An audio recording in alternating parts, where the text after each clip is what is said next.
দেশের বিভিন্ন জায়গার আরও কিছু খবর নিয়ে রয়েছে ডেস্ক রিপোর্ট। বিএনপির ভারপ্রাপ্ত চেয়ারম্যান তারেক রহমানের পক্ষ থেকে আর্থিক সহায়তা দেওয়া হয়েছে প্রাইম এশিয়া বিশ্ববিদ্যালয়ের শিক্ষার্থী নিহত জাহিদুল ইসলাম পারভেজের পরিবারকে। সকালে ময়মনসিংহের ভালুকায় পারভেজের বাবার হাতে আর্থিক সহযোগিতা তুলে দেন দক্ষিণ জেলা বিএনপির আহ্বায়ক জাকির হোসেন বাবলু। আন্তর্জাতিক শব্দ সচেতনতা দিবস উপলক্ষে বাইসাইকেল র্যালি হয়েছে চট্টগ্রামে। সকালে মহানগরীর আউটার স্টেডিয়ামে র্যালিটির উদ্বোধন করেন city mayor doctor Shahadat Hossain. Bangla ভিশনের সংবাদের পর বগুড়া জেলা মহিলা দলের প্রতিষ্ঠাতা সভাপতি মজিরুন্নেসা মিলুকে দেখতে বগুড়া শহীদ জিয়াউর রহমান মেডিকেল কলেজ হাসপাতালে গিয়েছিলেন জেলা মহিলা দলের সাধারণ সম্পাদিকা নাজমা আক্তার সহ একটি টিম। দীর্ঘদিন ধরে বার্ধক্যজনিত রোগে ভুগছেন তিনি। এ সময় তার বিভিন্ন খোঁজ খবর এবং উন্নত চিকিৎসার বিষয়ে কথা বলেন তারা।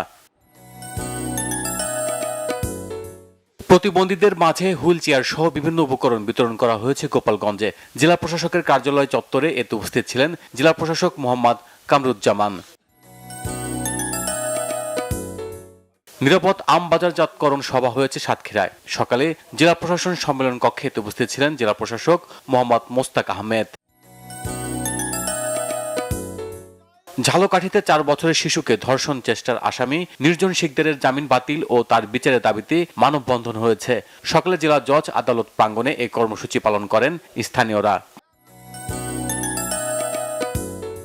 নওগাঁ সরকারি কলেজে শিক্ষক শিক্ষার্থী ও কর্মচারীদের মানববন্ধন হয়েছে।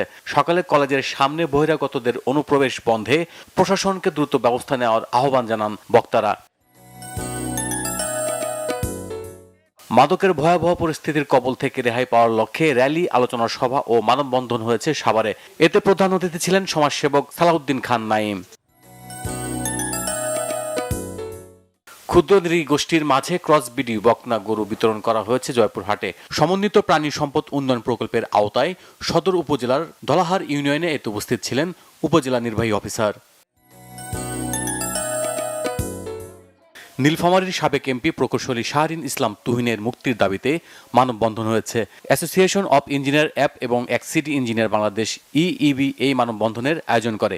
মানববন্ধনে বক্তব্য রাখেন খালেদ হাসান চৌধুরী ফাইম, শোয়েব বাশিরি হাবলু ও কাজী ফজলুল করিম সহ সংগঠন দুটির সিনিয়র নেতারা। Bangla vision news desk.